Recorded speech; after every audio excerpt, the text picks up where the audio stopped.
হৈছে নেৰিবা হয় আমাৰ বনভোজৰ দিনটো এনেদৰে টিপলিপ ছোৱালীকেইজনীৰ ডান্সৰ পৰা ষ্টাৰ্ট হৈছিলে আৰম্ভ হৈছিলে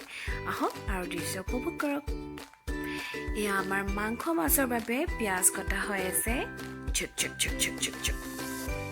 ইয়াত আমাৰ আদা ৰচুন পাহৰি থাকিলে খুন্দিবলৈ খুন্দনা আনিবলৈ এয়াই গতি হৈ গ'ল সেইকাৰণে এতিয়া খোৱা কি হৈ আছে আজি খাব পাবা আৰু মাছ ইয়াত কাটি থকা হৈছে আলু এগালমান আলু যিহেতু আমাৰ বনভোজৰ ব্যক্তি বহুত কেইজন অহা হৈছে সেইবাবে আলু ঢেৰ লগা হৈছে বিভিন্ন আঞ্জাত বিভিন্ন ধৰণৰ দিবলৈ আলু জানেই আৰু আলু বস্তুটো চবতে লাগে দিয়কচোন এয়া আপোনাৰ চালাড কাটা হৈ আছে যিহেতু চালাড চবৰে প্ৰিয় আৰু খানা বুলি ক'লে চালাডটো থাকিবই দিয়কচোন আচ্ছা বিদৰ্শন ছাৰ হাই বিদৰ্শন ছাৰ এতিয়া মই দেখাবলৈ লৈছোঁ আমি অহা ঠাইডোখৰ সেই ৰাস্তাটো কাষৰ ৰাস্তাটো দেখিছে নহয় পাহাৰৰ মাজে মাজে আমি এইফালৰ পৰা আহিছোঁ এইফালৰ পৰা আহি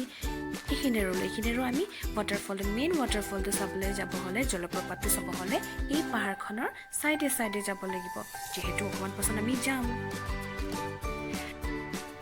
আৰে কি বুলি ভাবতা হে মে ৰান্ধিব বি জানতা হে এয়া আছে মাছৰ মাথা বিলাহী পিঁয়াজ মই কি ৰান্ধি আছোঁ মই নকওঁ আপোনালোকে নিজে গেছ কৰক মই কি বনাই আছোঁ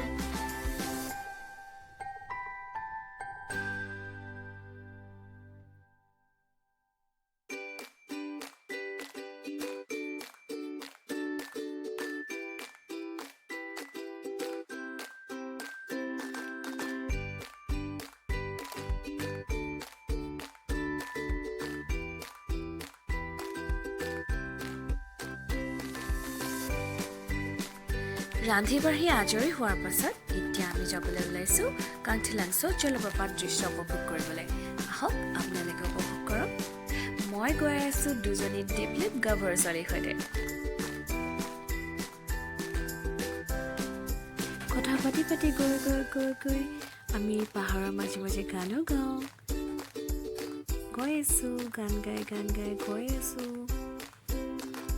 গৈ আমি এখন ধুনীয়া দলং পাওঁ জলপ্ৰপাতৰ নিচে কাষত আৰে মোৰ মাথাটো নাই যে কেমেৰামেন ঠিক নহ'ল দৌৰি দিওঁ এপাক ঘূৰি দিলোঁ এতিয়া পুনৰ যাওঁ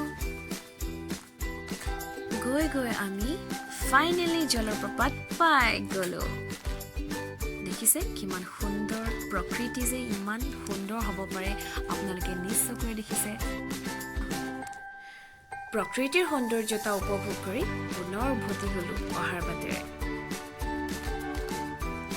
খাই বৈ আজৰি হোৱাৰ পাছত আমি সকলোৱে অলপ নাচি বাগি ফূৰ্তি কৰিলোঁ আৰু নাচি কেতিয়া যে সন্ধিয়া হৈ গ'ল আমি গমেই নাপালোঁ